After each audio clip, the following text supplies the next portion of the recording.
तो दोस्तों, अगर आप 1960 में कोई चीज 100 रुपए की खरीदते तो वही चीज आज आपको 8,000 में खरीदनी पड़ती। ऐसा क्यों है?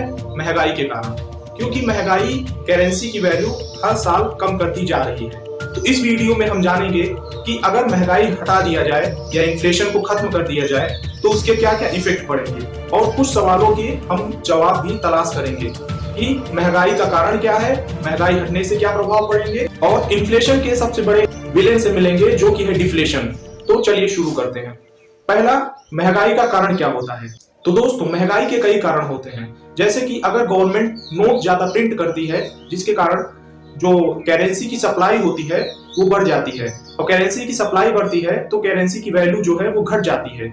जिम्बाब्वे में एक बार ऐसा हुआ था, जिम्बाब्वे में एक्चुअली 2 बार ऐसा हो चुका है कि वहां पे गवर्नमेंट ने खूब ढेर सारे नोट प्रिंटेड कर दिए जिसके कारण करेंसी की वैल्यू घट गई। फन फैक्ट की बात ये थी, उतनी समय जितने भी जिम्बाब्वे के लोग थे वो सभी बिलियनरी थे। लिस्ट देखिए दोस्तों, सभी स्कैम्स हैं। इनमें सबसे कॉमन चीज क्या है? पैसे का गोलमाल दोस्तों।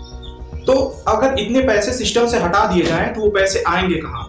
जी हाँ दोस्तों, अब क्या करेगी गवर्नमेंट? इनके एसेट्स या प्रॉपर्टी बेचेगी अपना पैसा रिकवर करने के लिए, या फिर क्या करेगी, अमाउंट होता है वो रिकवर नहीं हो पाता जिसके कारण गवर्नमेंट बाध्य हो जाती है कि और पैसा प्रिंट करने के लिए। और ये स्टेप 1 की तरफ हम फिर से चले जाएंगे, क्योंकि अगर ज्यादा पैसा प्रिंट होगा तो number of goods and services की जो वैल्यू है वो तो वही रहेगी, लेकिन जो पैसे की और करेंसी की वैल्यू है वो घट जाएगी, जिसके कारण और पैसे की जरूरत पड़ेगी कोई सर्विस या गुड्स को खरीदने के लिए। और भी इन्फ्लेशन बढ़ने के कई कारण हो सकते हैं, जैसे ऑयल प्राइसेस का बढ़ना। अगर क्योंकि जितने भी और भी गुड्स एंड सर्विसेज होती हैं या उत्पाद होते हैं उनमें ऑयल के प्राइसेस बहुत इंपॉर्टेंट होते हैं। ऑयल के प्राइसेस इंपॉर्टेंट क्यों होते हैं? क्योंकि क्या होता है कि जैसे कि कोई भी आप बिजनेस कर रहे हैं तो ऑयल की जरूरत पड़ेगी उसको एक जगह से दूसरी जगह ट्रांसपोर्ट करने के लिए। एक्सचेंज रेट में करेंसी मतलब कि इंटरनेशनली अगर करेंसी की वैल्यू घट, वो भी इम्पैक्ट डालता है ओवरऑल इन्फ्लेशन रेट पे। और जैसे कि कुछ कमोडिटीज या एसेट्स होते हैं, अगर उनके प्राइसेस घट रहे हैं तो वो भी एक रीजन होता है कि इन्फ्लेशन के बढ़ने के। और भी कई रीजन्स होते हैं दोस्तों, तो आप कुछ रीजन्स कमेंट सेक्शन में हमको बता सकते हैं। दूसरे टॉपिक की तरफ चलते हैं कि अगर इन्फ्लेशन खत्म कर दिया जाए इंडिया में तो इसके क्या क्या प्रभाव पड़े। जैसे जब इन्फ्लेशन खत्म हो जाएगा या कम कर दिया जाएगा तो जाहिर सी बात है लोग ज्यादा से ज्यादा खर्च करेंगे, और गुड्स एंड सर्विसेज की जो प्राइसेस होंगी वो सेम रहेंगी हर साल उतनी ही। अब सोचिए कि अगर कोई चीज आप खरीद रहे हैं और उसकी हर साल वैल्यू उतनी ही है तो ये कितना बेनिफिशियल होगा कि लोग ज्यादा से ज्यादा स्पेंड करेंगे और ज्यादा से ज्यादा चीज उनको खरीद पाएंगे। तो इससे हमको ये समझ में आ रहा है कि पॉवर्टी भी कम होगी। तो इसके कई एस्पेक्ट्स हैं, लेकिन हम इस वीडियो में आगे जानेंगे कि इसके खतरनाक प्रभाव क्या क्या पड़ सकते हैं। इन्फ्लेशन खत्म होने से जो इंटरेस्ट रेट्स हैं वो कम हो जाएंगे, जिससे बिजनेसेस क्या करेंगे कि लोन ले पाएंगे कम रेट पे, ताकि अपना ओवरऑल इंफ्रास्ट्रक्चर और मजबूत कर पाए इंडिया में, और ज्यादा से ज्यादा वो ग्रो कर पाए। ये लोगों के ऊपर भी यही लागू होगा। स्टेबल इन्फ्लेशन के कारण जो इंटरनेशनली करेंसी की वैल्यू है वो स्ट्रांग हो जाएगी, जिसके कारण बिजनेसेस और जो बड़े बड़े कॉर्पोरेट सेक्टर्स हैं उनको एक्सचेंज करने में बहुत हेल्पफुल होगा, और ये बड़ा इंपॉर्टेंट। लेकिन दोस्तों, हमने ये जाना कि इन्फ्लेशन की ये सभी पॉजिटिव इम्पैक्ट्स हैं। अब हम जानेंगे कि इसके सबसे बड़े मेजर निगेटिव इम्पैक्ट्स क्या पड़ सकते हैं इकोनॉमी पे। तो सबसे बड़ा निगेटिव इम्पैक्ट पड़ सकता है डिफ्लेशन। जी हाँ दोस्तों, अगर लॉन्ग टर्म तक इन्फ्लेशन को हटा दिया जाएगा तो इकोनॉमी डिफ्लेशन में जा सकती है। डिफ्लेशन इन्फ्लेशन का उल्टा होता है।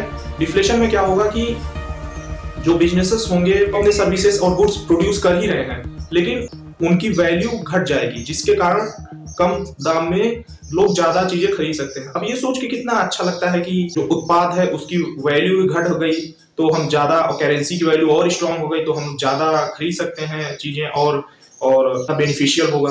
लेकिन इन फैक्ट इन रियलिटी में ये बहुत खतरनाक होता है। डिफ्लेशन एक खतरनाक फिनोमिना होता है। जैसे कि एग्जांपल के जरिए हम लेते हैं कि गुड्स एंड सर्विसेज की जो वैल्यू है वो घटती चली जाएगी, तो लोग क्या करेंगे कि कम खर्च करेंगे। अब उतना पैसा उनकी पैसा की वैल्यू बहुत ज्यादा है तो अपनी जरूरत के अनुसार खरीद रहे हैं, जिसके कारण जो कंपनीज हैं उनको फायदा नहीं होगा, जिसके कारण अनएम्प्लॉयमेंट बढ़ेगी, और वो अनएम्प्लॉयमेंट बढ़ेगी तो एक निगेटिव लूप बन जाएगा। निगेटिव लूप का मतलब कि एक साइकिल बन जाएगा जिसके कारण जो इकोनॉमी है वो एक स्टैग्नेंट हो जाएगी, मतलब कि उसमें ग्रोथ अपॉर्चुनिटीज चली जाएंगी। डिफ्लेशन इन्फ्लेशन से भी खतरनाक होता है, ये इकोनॉमिक ग्रोथ को दशकों तक स्लो डाउन कर सकता है। इसे कंट्रोल करना बड़ा ही मुश्किल है। जापान में 1990 से 2010 के बीच में डिफ्लेशन का पूरा दौर चला, जिसमें क्या हुआ, उसमें जो ग्रोथ अपॉर्चुनिटीज थी वो चली गई। इसका मेजर रीजन ये था पॉपुलेशन डिक्लाइन और कंज्यूमर डिमांड घटना। तो जो बैंक ऑफ जापान था वो सेंट्रल बैंक होता है जापान का। जो सेंट्रल बैंक्स होते हैं दोस्तों वो मॉनेटरी पॉलिसीज निकालते हैं, जिसके कारण जो इन्फ्लेशन है उनको सही तरीके से मॉनिटर्ड और कंट्रोल किया जा सकता है। तो बीओजे या bank of Japan monetary policies निकाली ताकि जापान में जो इतने तरीके के प्रॉब्लम्स हो रहे हैं डिफ्लेशन के कारण, अब प्रेजेंट सिनेरियो में जापान 2% के रेट से इन्फ्लेशन वहां पे ग्रो कर रहा है, और जो कि जापानीज इकोनॉमी के लिए अच्छी चीज है। लेकिन कई जगह डिफ्लेशन देखा जा सकता है। ओवरऑल कंक्लूजन ये है कि जो सेंट्रल बैंक्स होते हैं वो ओवरऑल मॉनेटरी पॉलिसीज निकालते हैं, जिसके कारण जो इन्फ्लेशन रेट्स हैं वो कंट्रोल किया जा सके। जैसे कि इंडिया में भी आरबीआई है जो कि मॉनेटरी पॉलिसीज निकालती है, और इसके कारण जो इन्फ्लेशन रेट है इंडिया को मॉनिटर किया जा सके कि ज़्यादा ग्रोथ तो नहीं हो रहा है। इन्फ्लेशन, हाइपर इन्फ्लेशन या लो इन्फ्लेशन, डिफ्लेशन, ये तभी खतरनाक होते हैं किसी भी इकोनॉमिक ग्रोथ के लिए। इकोनॉमिस्ट मानते हैं कि मॉडरेट इन्फ्लेशन रहना चाहिए, जिसके कारण जो ओवरऑल इकोनॉमिक ग्रोथ हो वो हो पाए। इंडिया में इन्फ्लेशन रेट्स बढ़े हैं।